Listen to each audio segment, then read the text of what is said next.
우리 같이 앞뒤 좌우에 계신 분들 함께 인사 나누도록 하겠습니다. 하나님께서 당신을 지켜주시고 은혜 베풀어 주시고 평강 주시기를 원합니다. 함께 인사하겠습니다. 하나님께서 당신을 지켜주시고 은혜 베풀어 주시고 평강 주시기를 원합니다. 평강 주시기를 원합니다. 감사합니다. 평강 주시기를 원합니다. 자, 우리가 함께 오늘 은혜 받을 하나님의 말씀은 누가복음 8장 1절에서 8절까지의 말씀이 되겠습니다. 다 찾으셨으면 저와 여러분이 한 절씩 나누어서 읽도록 하겠습니다. 원래는 15절까지가 오늘 본문 말씀인데요. 저희가 8절까지만 나누어서 읽도록 하겠습니다.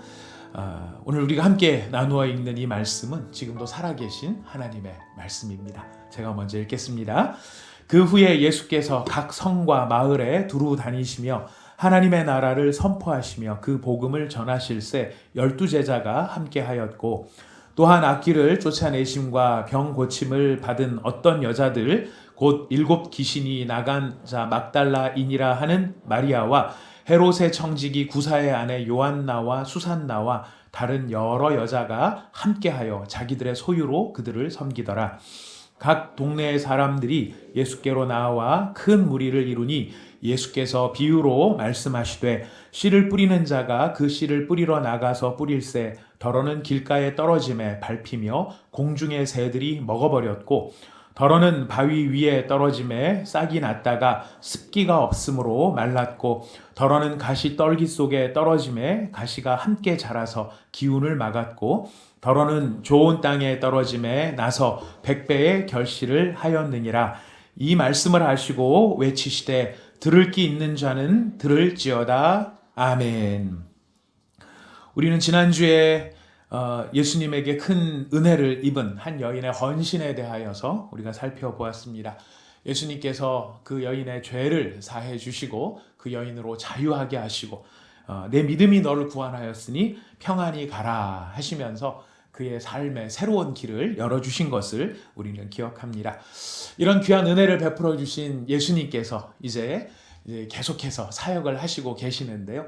예수님의 사역 가운데 오늘 읽은 본문의 1절부터 3절에 보면은 참 아름다운 역할 분담이라고 말할 수 있는 협력의 귀한 모습이 등장을 합니다. 여기 세 부류의 사람이 나타나죠. 예수님과 12제자와 여자들이 등장을 합니다. 예수님께서는 두루 다니시면서 하나님 나라를 선포하시고 그 복음을 전하시고 계시죠.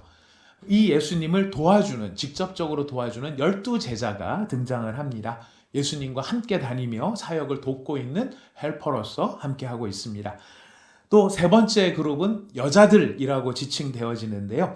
이들은 함께 자기들의 소유로 예수님과 12제자를 섬기고 있는 사람들입니다. 예수님이 직접적으로 모든 사역을 하시고 예수님을 돕는 사람이 있고 예수님과 12제자를 섬기는 사람들이 등장을 하는 것이죠. 이 12제자들 섬기고 있는 이 여자들 보면은요, 이 성경의 특징이 나타나는데 예수님께서 그들에게 들어있었던 악귀를 쫓아내셨고 병을 고쳐주신 여자들로 분류가 되고 있습니다. 앞에 나왔었던 그 죄사함을 받았던 여인과 사실은 어떤 면에서는 같은 부류, 예수님께 새롭게 해주셨다라는 면에서는 같은 부류의 사람들입니다. 여기 대표적으로 이름이 나와 있는 7 귀신이 나간 막달라인 마리아, 지명이 막달라라는 지명이 나옵니다. 이 막달라라는 지명이 원래는 믹델라입니다. 아람어로는 믹델라, 망루, 망대라는 의미인데 이게 한글로 이렇게 번역이 될 때는 막달라가 돼가지고 성경 취재할 때마다 마리아 중에서 굉장히 욕심 많은 마리아는 누구냐, 뭔지 이렇게 했을 때 막달라 마리아 이래가지고 이제 성경 퀴즈에 넌센스로 나오는 원래는 그런 의미가 아닌데 하여튼 그런 의미로 그렇게 또 저희들한테는 음차가 되어 있어 재미있게 느껴집니다. 이 믹델라라고 하는 도시는 굉장히 상업이 발달을 했고 또 염색, 직물, 무역, 조선 굉장히 부유한 도시입니다. 근데 부유한 도시가 대부분 그렇듯이 도덕적으로는 상당히 부패했던 도시로 알려져 있습니다. 바로 그 도시에 살았던 막달라라는 도시에 살았던 마리아. 여러분, 마리아라는 이름이 성경에 보면 다른 말로는 마리암이라는 말로도 쓰여집니다. 마리아나 마리암이 같은 이름인데요. 이 이름이 어디서 나온 이름이냐면은 미리암이라는 이름에서 나왔습니다. 그래서 구약에는 미리암으로 되어 있는데 신약에서는 마리아 혹은 마리암으로 불려지기도 합니다.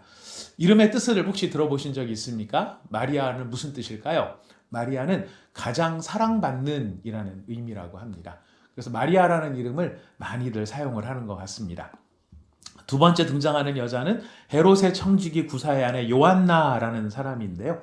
이 요한나는 여호와는 자비하시다라는 의미를 가진 이름이라고 하죠.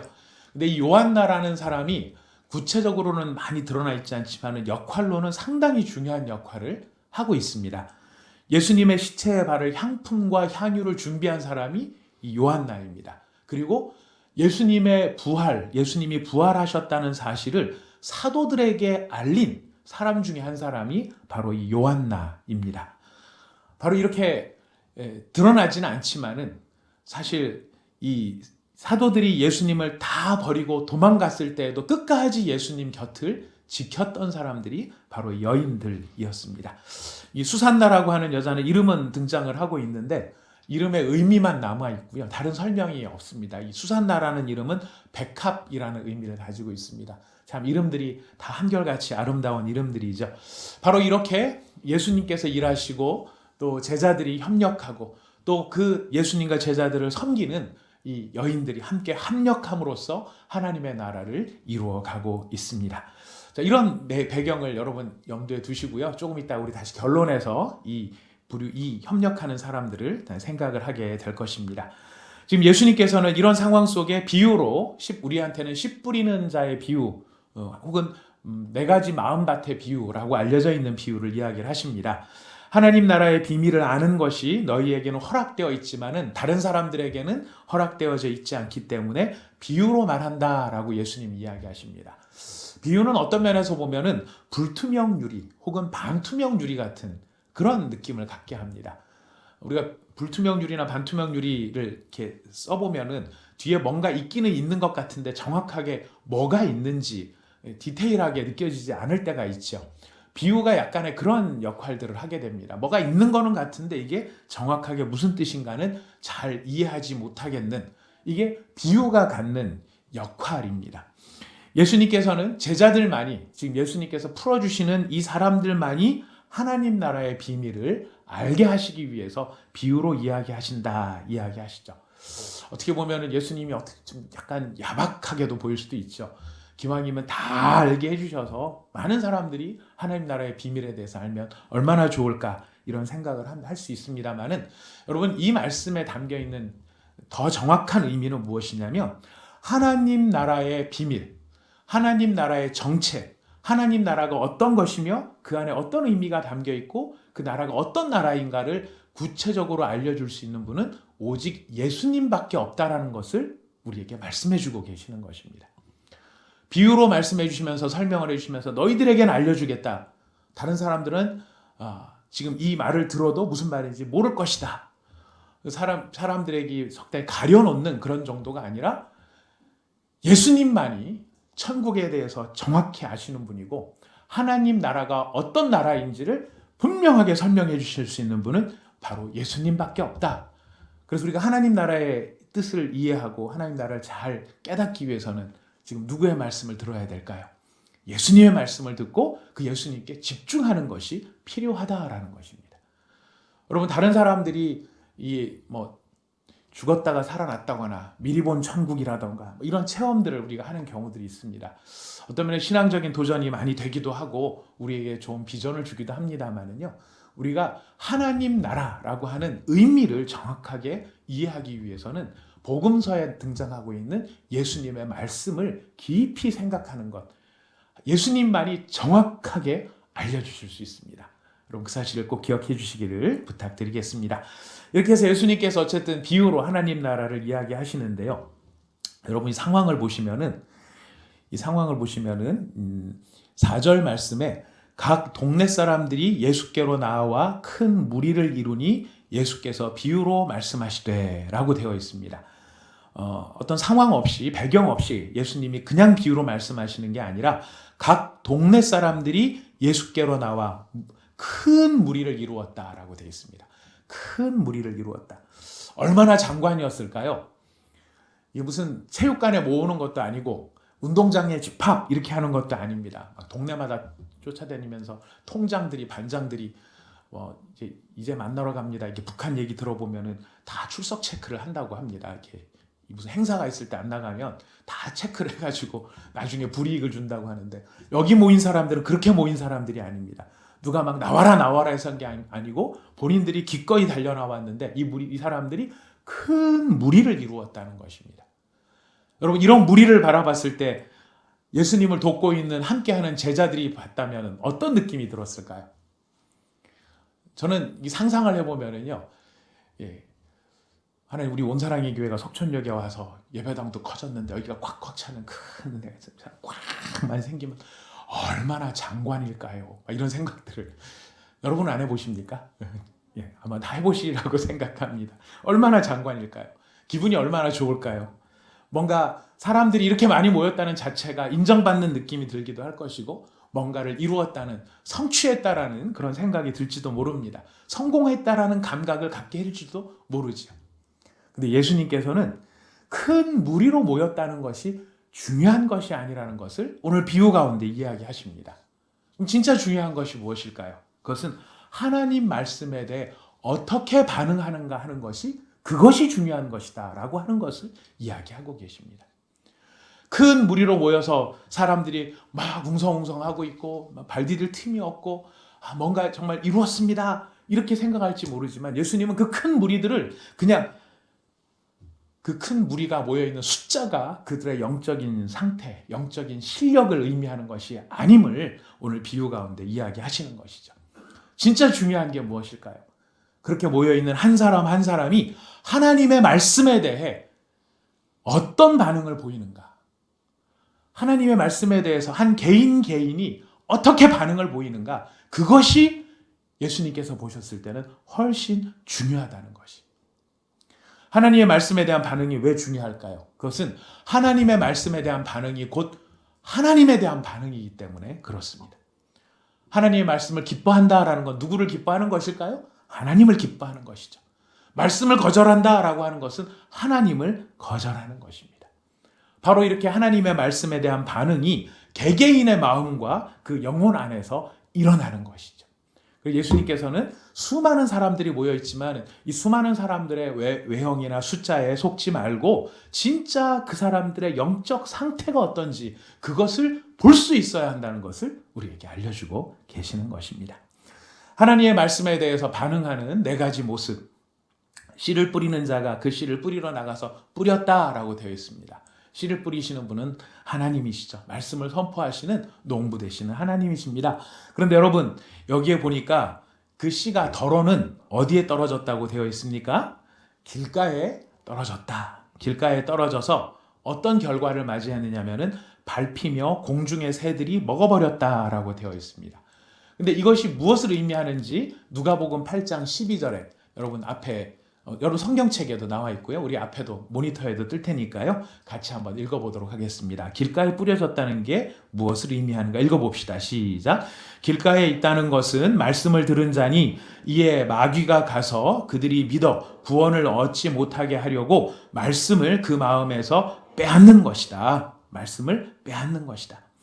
단단하게 밟혀져서 이 다져져 있는 길가.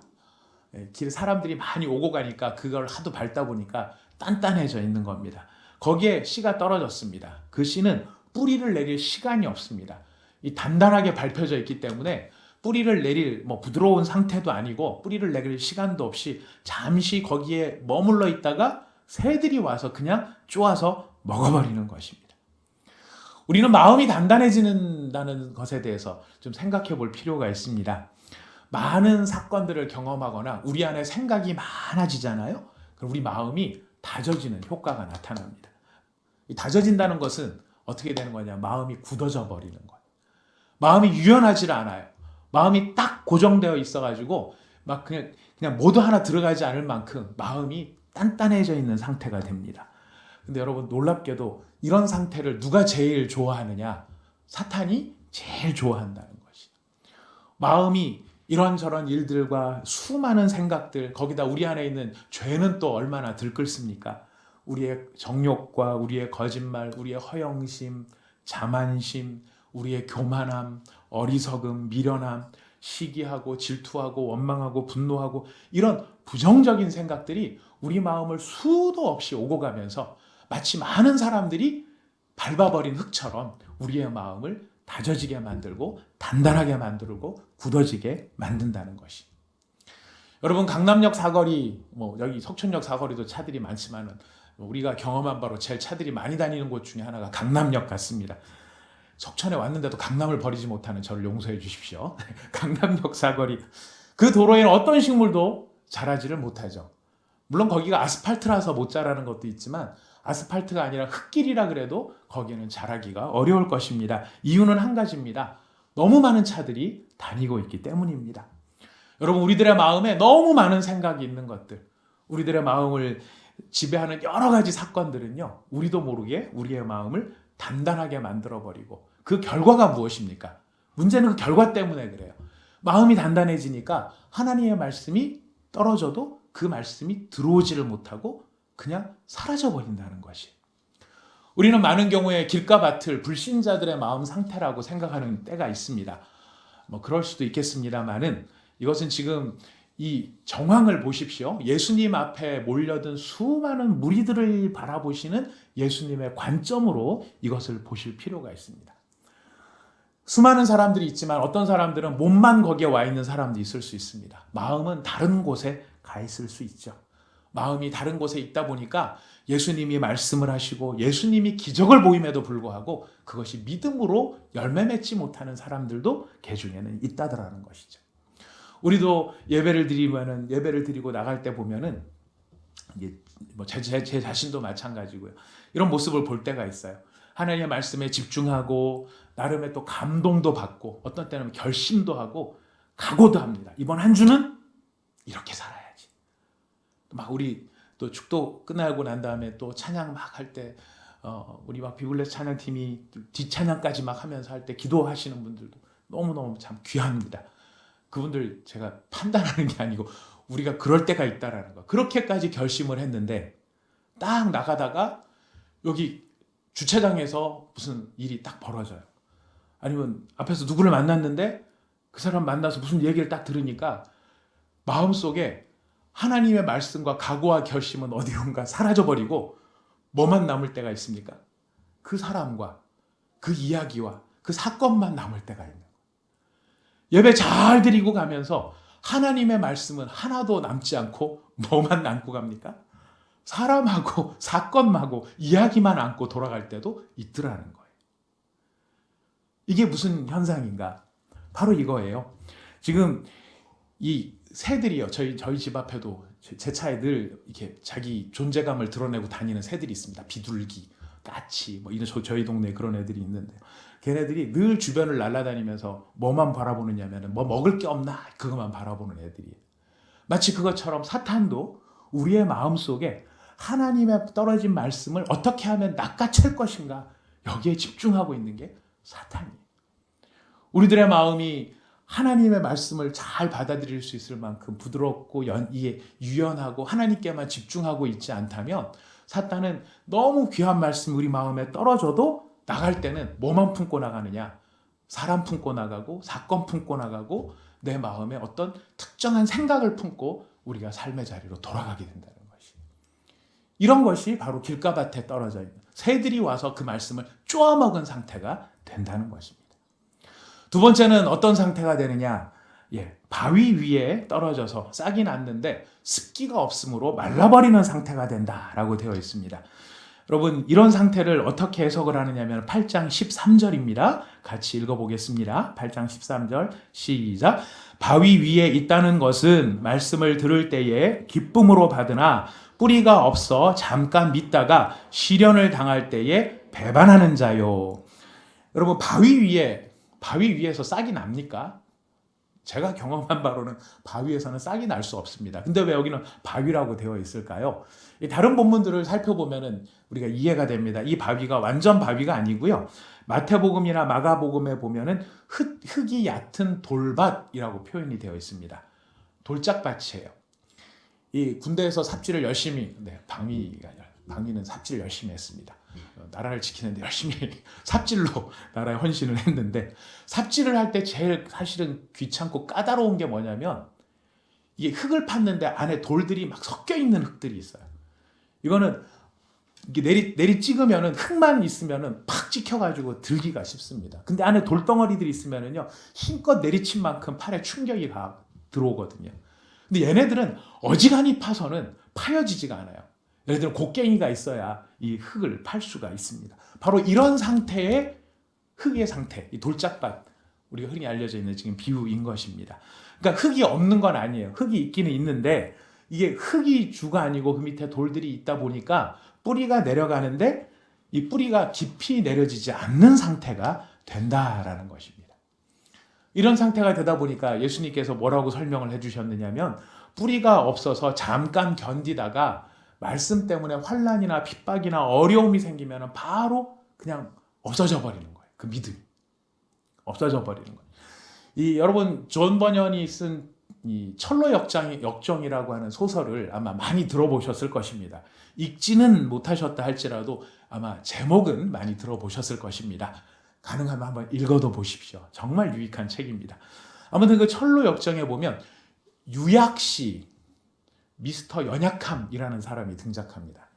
이 사람은 주인공이 이제 거기 등장한 철로 역정에 등장하는 사람이 크리스찬이거든요. 기독도라고 알려져 있는데, 이 크리스찬이 막 이 은혜 천국을 향한 길을 가고 있는 걸 보고 자기도 마음에 저 사람 따라가면 좋겠다 싶어서 함께 따라 나섭니다. 나도 그 좋은 천국 가보겠습니다. 근데 같이 가다가 실망의 늪에 빠져버립니다. 실망의 수렁이라는 곳에 빠져버립니다. 그러니까 실망의 숲에 빠졌다가 늪에 빠졌다가 죽다가 막 사람 입에다 막 흙도 들어가고 막 온갖 게 막 오물도 들어가고 죽다 살아나서 이 사람이 집으로 돌아가 버려요. 집으로 돌아가서 뭐를 하냐면 크리스찬을 비난하고, 저런 어리석은 사람 아직도 천국을 향해서 가고 있네, 이렇게 조롱하는 사람. 내가 예수를 믿고 천국을 향해 갈 때는 이런 거를 기대한 게 아닙니다. 내 입에 오물이 들어가는 걸 기대한 게 아니고 구질구질한 삶을 기대한 것도 아닙니다. 이럴 바에는 난 차라리 옛날로 돌아가겠습니다. 이렇게 옛날로 돌아가 버린 바로 이런 사람, 미스터 유약시, 연약한 자라고 나타나는 것이죠. 믿음의 결단을 하고 믿음의 사람답게 살겠노라고 마음의 결심을 하였지만은, 그리고 실제로 그렇게 얼마간 살기는 살아요. 얼마간 살기도 살지만 주변에서 비웃고 주변에서 조롱하고 주변에서 핍박하는 일이 생기면 내가 너무 신앙에 미쳐 있는 거 아닌가? 예수 적당히 믿어야지 이러다 광신도 되는 거 아닌가? 하는 생각 속에 옛날 생활로 돌아가 버리는 경우들도 있더라는 것이죠. 바로 이런 모습이 돌짝밭에 떨어진, 바위에 떨어진 바로 그런 마음밭의 상태라고도 볼 수 있습니다. 세 번째는 가시떨기 속에 떨어진 상태. 그래서 가시가 함께 자라나서 기운을 막았다라고 되어 있습니다. 예수님은 이것을 어떤 의미를 가지고 있는지 14절에 이렇게 설명을 합니다. 우리 14절 같이 읽어보겠습니다. 시작. 가시떨기에 떨어졌다는 것은 말씀을 들은 자이나 지내는 중 이생의 염려와 재물과 향락의 기운이 막혀 온전히 결실하지 못하는 자요. 여러분, 이 가시떨기가 있는 땅은 원래 나쁜 땅이었을까요? 좋은 땅이었을까요? 여러분 생각에는 어떻습니까? 가시떨기가 자라났던 이 땅은 처음에는 좋은 땅이었을까? 나쁜 땅이었을까? 앞에 두 땅은요, 확실히 나쁜 땅입니다. 그렇죠? 길가, 또 돌짝. 하지만 이 가시떨기가 있는 이 땅은요, 처음에 좋은 땅이었어요. 좋은 땅인데 뭐가 문제일까요? 잡초들이 함께 자라고 있다는 것이 문제예요. 땅은 좋은 땅이고 씨도 잘 떨어졌는데 문제는 뭐냐면 잡초들이 함께 떨어졌고 이 가시떨기가 함께 떨어져 있다는 거예요. 농부 입장에서 보면은요, 이 뿌려진 씨가 뿌리를 내리고 싹도 나고 줄기도 올라와요. 뭘 기대하겠습니까? 이 땅에서는 좋은 열매를 많이 거둘 수 있겠구나라고 처음에 기대할 것입니다.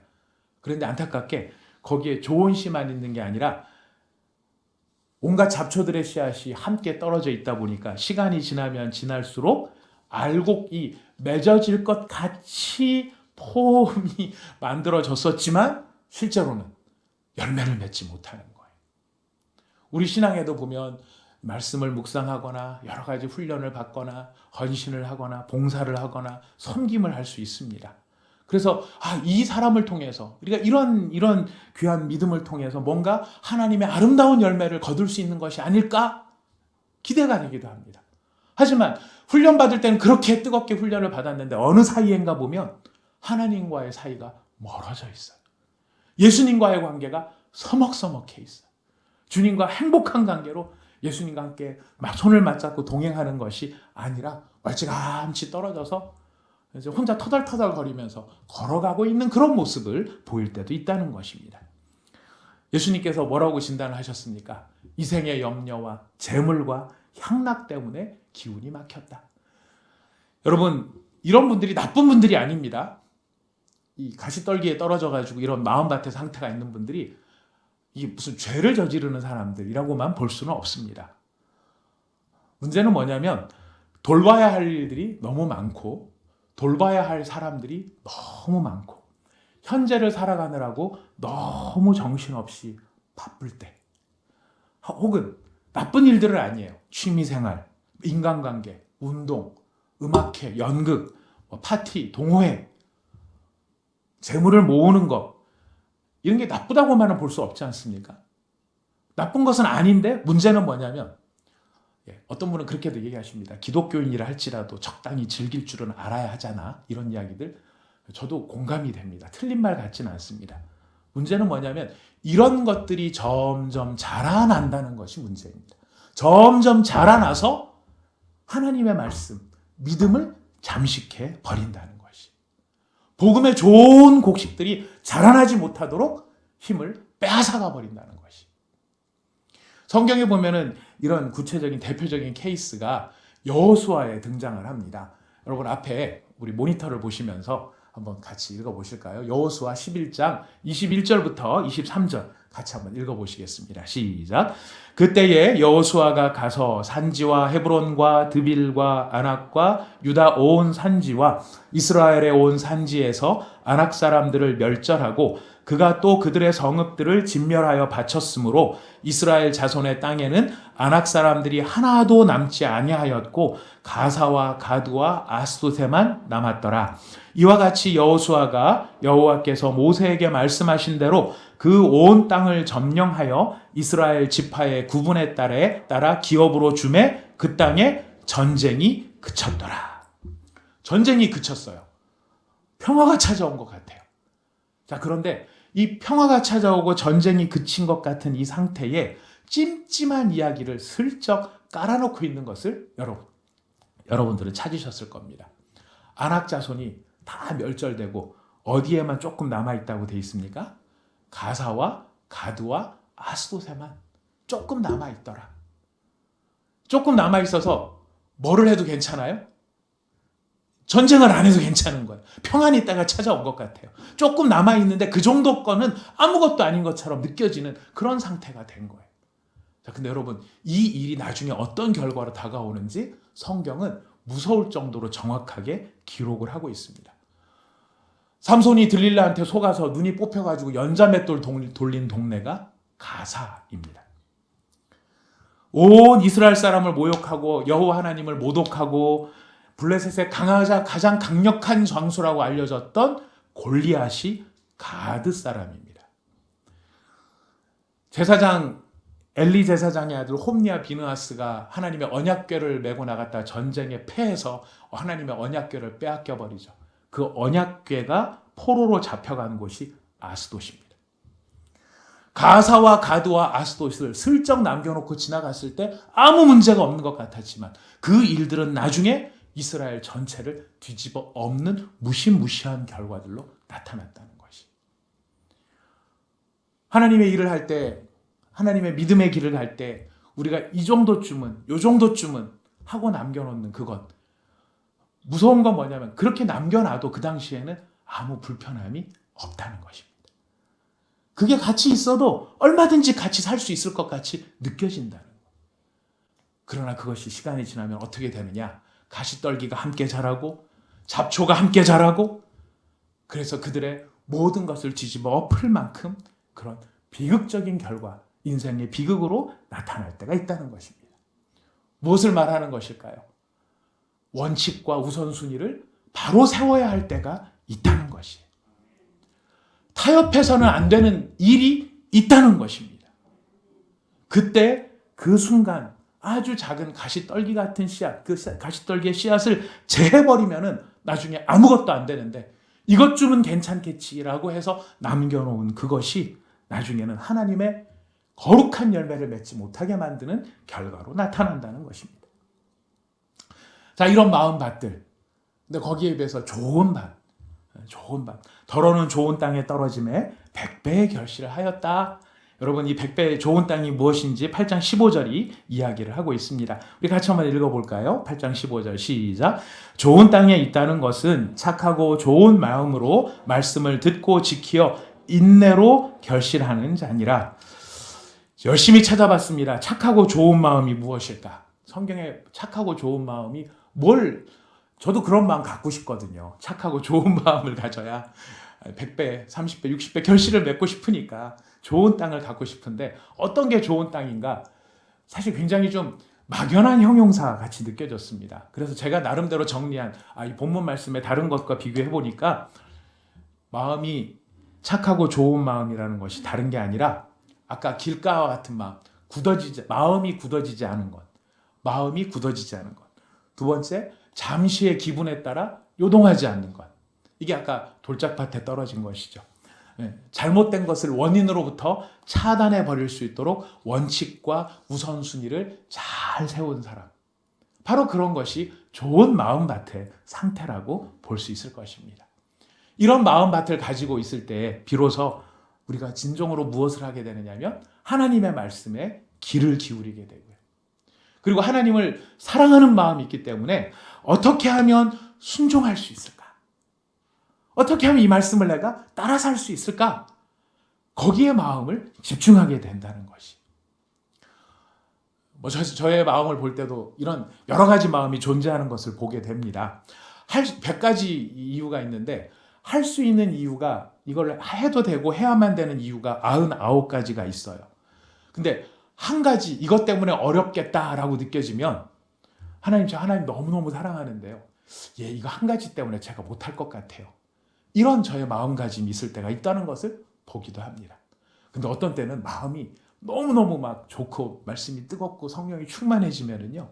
할 수 없는 이유가 99가지가 있지만 할 수 있는 이유가 한 가지, 그 이유가 한 가지라도 있으면 그것을 붙잡고 해보겠습니다 하는 마음이 생길 때도 있더라는 것이. 우리가 좋은 마음가짐을 갖는다, 하나님을 사랑하는 마음을 갖는다라고 하는 것, 바로 이런 부분인 것이죠. 제가 지난주에 어느 회사인가 엘리베이터를 탔는데 그 엘리베이터에 문구가 하나 써 있는데 참 인상적이었습니다. 가야 할 곳이 어디인지를 아는 사람은 어느 곳에 데려다 놔도 길을 찾는다라는 말이었어요. 내가 갈 곳이 어디인지를 분명히 알고 있다면 어디다 떨어뜨려 놔도 그 사람은 그곳에 가기 위해서 길을 찾고야 만다는 거예요. 사랑의 힘이죠. 너무너무 좋아하고 기뻐하고 또 마음에 열정이 끌어넘칠 때 갖게 되어지는 모습입니다. 지금 예수님께서는 하나님의 말씀을 이야기하고 계십니다마는 아까부터 말씀을 드렸습니다. 하나님의 말씀은 곧 하나님을 향한 우리의 태도가 되는 것이죠. 하나님의 부르심 앞에 응답하는 것입니다. 이래서 못해요, 저래서 못해요가 아니라 이렇지만 저렇지만 여러 가지 이런 어려움들이 있지만 그럼에도 불구하고 하나님이 나를 부르셨습니까? 그럼 제가 하나님 한번 해보겠습니다 하고 달려나간다거나, 하나님 정말 도저히 이 자리를 견뎌내지를 못할 것 같아요. 하지만 하나님이 말씀하셨다면 제가 한번 이 자리를 견뎌내겠습니다 라고 견뎌낼 수 있는 것. 여러분, 성경에 보면은 이 하나님의 말씀이 땅에 떨어져서 30배, 60배, 100배의 결실을 한 여러 사람들이 나오는데요. 그 중에서도 참 우리한테 돋보이는 몇몇 사람들이 있습니다. 이스라엘 백성들은 만나도 먹고 메추라기도 먹고 물도 마시고 하나님이 살아계신 엄청난 기적들을 봤음에도 하나님의 말씀을 그 마음에 듣지 아니하고 길가밭처럼 그렇게 반항하며 불평하며 원망하며 이스라엘 백성들은 지내는데, 하나님이 이런 일을 하셨다라고 하는 소문만 듣고도 만나 한번 먹어보지 못했고 메추라기 구경도 못했고 반석에 이 물 한 잔 마셔보지도 않았음에도 불구하고 하나님께 모든 것을 걸었던 한 여인이 있었습니다. 라합이죠. 여리고성의 기생이었습니다. 하나님의 말씀에 대한 소문만 듣고도 어머니를 떠나지 않고 평생 어머니만 사랑하겠습니다. 모압 여인 룻이 있었습니다. 예수님께 자신의 종의 병을 고쳐달라고 찾아왔던 백부장도 소문만 들었던 사람이었습니다. 하나님의 말씀, 그 마음이 하나님의 말씀에 열려있고 하나님을 향해 열려있을 때는요, 그 말씀으로 아멘 하는 것입니다. 하나님의 말씀에 마음이 하나님을 향해 열려있지 않으면은 그 마음밭이 단단해져서 아무리 무슨 말씀을 해도 그건 하나님 말씀이고요. 좋은 말씀이죠. 근데 저 형태는 틀려요. 제 상황은 틀려요. 하나님 몰라서 하시는 소리예요.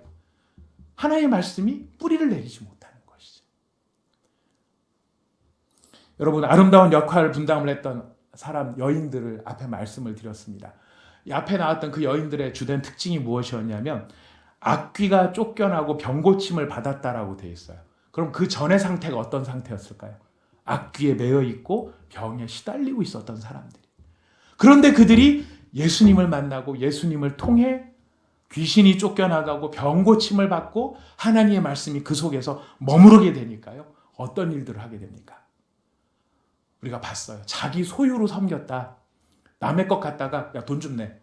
그래서 그 돈 갖고 딴 사람 섬기고 이런 게 아니에요. 자기 소유를 가지고. 무슨 말이겠습니까? 나를 위해서 사는 게 아니었다는 거예요. 나만을 위해서 사는 게 아니라 내가 가지고 있는 것으로 예수님을 섬기고 내가 가지고 있는 것으로 예수님의 사람들을 섬기는 가치 있는 일들을 위해 헌신하기 시작했다라는 것이. 이게 마음밭이 열려서 30배, 60배, 100배의 결실로 나타나는 사람들의 모습이죠. 근데 여러분 여기에 진짜 중요한 말 한마디가 더 있습니다. 그게 무엇이냐면 함께 섬겼다라고 되어 있어요. 함께 섬겼다. 여러분 일을 해보시면 특히 일 잘하시는 분들 아마 잘 아실 겁니다. 혼자 하시는 게 편합니까? 함께 하는 게 편합니까? 혼자 하시는 게 편합니까? 함께 하시는 게 편합니까? 아마 일해보신 분들은 다 아실 거예요. 함께 하는 게 정말 어렵습니다. 혼자 하면 진작에 끝났을 텐데 함께 하려고 보니까 일이 지지부진한 경우도 있고 안 되는 경우도 있어요. 우리가 뭔가를 함께 할 수 있다는 것은요. 누군가와 함께 할 수 있는 건 그 여러 사람들 가운데 누군가가 그거를 다 견뎌내고 참아내고 이 모든 것을 인내하는 누군가가 있기 때문에 그 일이 가능해진다. 우리는 그것을 너무 잘 알고 있어요. 어떤 공동체가 평안하다라는 건 무슨 뜻인지 아시죠? 집안이 편안하다라고 하는 것은 집안 식구들이 다 성품이 좋아서 평안합니까? 아니요. 누군가 참는 사람이 있어서 그 집안이 평안한 거예요. 주로 아빠일 겁니다. 엄마일 가능성이 훨씬 높죠, 사실은요. 함께 한다는 건 바로 이런 의미가 담겨 있는 것입니다. 함께 할 수 있는 사람이 되었다. 이 정도로 변화가 된 거예요. 무엇의 능력이죠? 하나님의 말씀이 그 안에서 역사하더라. 근데 그 마음이 역사할 수 있었던 것은 그들의 마음밭이 이렇게 좋은 마음밭, 하나님을 사랑하는 마음밭이 되었기 때문이다라는 것입니다. 말씀에 대해서 결론을 우리가 생각하고자 합니다. 이 하나님의 말씀을 비유하는 시와 마음을 비유하는 밭의 이야기를 듣다 보면은요, 농부이신 하나님의 심정이 느껴집니다. 여러분, 농부가 씨를 뿌릴 때 새들한테 잡아 먹히라고 씨를 뿌리겠습니까? 돌짝밭에서 말라 죽으라고 씨를 뿌리겠습니까? 가시떨기 가운데 결실 못하라고 씨를 뿌리겠습니까? 농부가 씨를 뿌릴 때는 30배, 60배, 100배의 결실을 기대하는 겁니다. 여러분, 그렇다면 농부가 어떻게 할까요? 농부가 그런 30배, 60배, 100배의 결실을 맺기를 기대하는 농부라면 길가밭을 갈아엎습니다. 가시떨기를 제거해버립니다. 돌들을 끄집어내 버리는 것이죠. 여기서 하나님이 우리의 마음밭을 기경하신다라고 하는 진리를 우리는 배우게 됩니다. 하나님은 우리가 길가밭이 되기도, 우리가 가시떨기가 되기도, 우리가 돌짝밭이 되기도 원하지 않으십니다. 하나님, 우리가 어떤 사람이 되기를 원할까요? 좋은 마음밭을 가진 사람이 되기를 원하죠. 그래서 들고 엎으시는 겁니다. 기경하시는 겁니다. 하나님의 열심이 나타나는 것입니다. 이 말씀을 듣다 보면은 저도 공감이 되는 부분이 너무 많았어요. 이게 뭐 당신 이런 마음 바치니까 당신 이럴 수 있습니까? 이게 아니죠. 우리가 다 이런 마음 상태가 왔다 갔다 합니다. 제가 보니까 왔다 갔다 해요. 그래서 변명하는 마음도 생깁니다. 내가 노는 것도 아니고 내가 그냥 뭐 나 죄를 짓는 것도 아니고 그냥 일상의 삶을 사느라고 분주하다 보니까 하나님을 잊어버릴 때도 있는 것이지, 이렇게 변명할 수 있다는 것도 한편으로는 공감이 되었습니다. 안타깝습니다. 분명히 이유가 될 수 있기 때문입니다. 근데 가만히 생각을 해보면 이유가 될 수는 있지만 그렇다고 해서 그 결과에 대한 책임으로부터 자유로워지는 것은 아니라는 사실이. 똑같은 게 뭐냐면은요, 또 제 얘기입니다. 이렇게 제가 막 머리, 목 안 좋고 허리 안 좋고 지금은 많이 굉장히 좋아졌습니다. 지금 너무너무 정상으로 돌아왔는데요. 그때마다 병원에 가면 모든 선생님들이 똑같은 말씀을 하세요. 식단 조절을 하셔야 되겠습니다. 그 배는 어떻게 하시려고 그러십니까? 식단 조절을 하세요. 그리고 유산소 운동과 근력 운동을 병행해서 하세요. 그래야 건강해집니다. 제가 나오면서 무슨 얘기를 할까요? 속으로. 누가 모르나? 내가 노는 것도 아니고 사는 게 바빠서 그런데 뭐 아이들 키우느라고 정신없고 일하고 저 일하고 쫓아다니다 보면은 내가 뭐 운동 안 하기 싫어서 안 하는 것도 아니고 시간이 없어서 못 하는 건데, 분명히 이유가 됩니다. 분명히 이유는 되지만 안타깝게도 무엇으로부터 자유롭지는 못합니까? 결과로부터 자유롭지는 못한 것. 시간이 없어서 운동 못한 건 안타깝지만 그로 말미암아 빚어진 비만과 당뇨와 성인병, 나가서는 치명적인 암세포가 내 몸에서 자라나는 것, 이런 결과로부터 내가 자유로워질 수 없다는 거예요. 이런 게 없어져야 된다면 내가 어떻게 해야 될까요? 운동해야죠. 식단 조절해야죠. 마찬가지인 것입니다. 하나님에 대한 믿음 생활에 있어서도 이래서 바쁘고 저래서 바빠서 하나님 앞에 못 나왔습니다. 이유는 되는구나. 하지만 그래서 네 영적인 상태가 피폐해진 것, 그 책임이 면해지는 것은 아니라는 것이. 그래서 우리가 마음을 다잡을 필요가 있습니다. 다잡을 필요가 있습니다. 여러분, 우리 중에 과연 누가 나는 마음밭이 좋은 사람입니다, 자신 있게 말할 수 있겠습니까? 제가 봤을 때는 이 어떤 순간에 있어서 우리 요 순간에 있어서 당신 마음밭은 이렇고 당신 마음밭은 이렇고 당신 이렇다, 이렇게 분류할 수도 있겠지만은요, 인생 전체로 놓고 보면 우리는 길가와 좋은 밭 사이 그 어딘가에서 계속 헤매고 다니는 경우가 더 많지 않는가 생각이 됩니다. 어떤 때는 길가밭 같고 어떤 때는 가시밭 같고 어떤 때는 좋은 밭 같고. 우리가 이런 마음 상태 느낀다고 한다면 우리가 해야 될 말씀 앞에서의 반응은 무엇일까요? 농부이신 하나님, 제 마음밭을 기경하여 주십시오. 갈아엎어 주십시오. 그래서 하나님의 말씀이 떨어져서 제 마음 안에 30배, 60배, 100배의 결실로 맺어지는 그런 밭이 되게 하여 주십시오.